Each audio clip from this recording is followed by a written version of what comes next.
Ex-CM గారు పరిఘటనలు సత్నాపల్లిలో plan చేయడం జరిగింది పల్నాడు డిస్ట్రిక్ట్లో.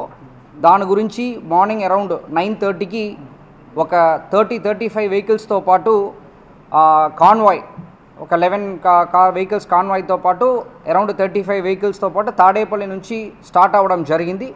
ఎండ్ రూట్లో ప్రజలు ఉన్నారు. అది కాకుండా వెహికల్స్ కూడా అక్కడక్కడ యాడ్ అయినప్పుడు మనం ఏటుకూరు రోడ్డు దగ్గర అంటే మన ఆంజనేయ బొమ్మ ఉంటాయి అక్కడ వచ్చినప్పుడు ఒక సంఘటనలు జరిగింది.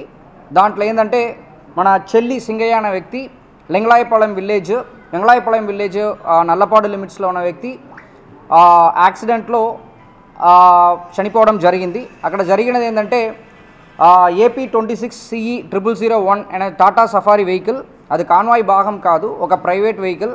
దాంట్లో తగిలి కిందకి పడిపోయారు. దానిపైన ఆ వెహికల్ షోల్డర్లో ఎక్కడం జరిగింది.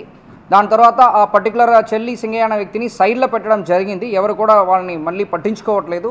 తర్వాత మన highway petrol police ASI Rajasekhar అనే వ్యక్తి 108కి కాల్ చేస్తూ వాళ్ళని అంబులెన్స్లో పెట్టి GGH గుంటూరుకి తరలించడం జరిగింది. తీసుకొని వెళ్ళినప్పుడు వాళ్ళు బ్రాడ్ డెడ్ అని చెప్పడం జరిగింది. సో దీంట్లో ఏంటంటే మనము ఈ పర్టికులర్ సత్నాపల్లి ప్రోగ్రామ్కి మనం 11 కాన్వాయ్ వెహికల్స్తో పాటు ప్లస్ 3 వెహికల్స్ వరకు పర్మిషన్ ఇవ్వడం జరిగింది. కాకపోతే దాన్ని కాకుండా మళ్ళీ ఒక 35-38 వెహికల్స్ ఎక్స్ట్రా జాయిన్ అవ్వడము, తర్వాత అన్ఎక్స్పెక్టెడ్గా క్రౌడ్ ఎక్కువ రావడం వల్ల ఈ సంఘటనలు జరిగింది. దీనిపైన వాళ్ళు కంప్లైంట్ ఇచ్చారంటే దాని మేరకు మనం చట్ట ప్రకారం చర్యలు తీసుకుంటాం.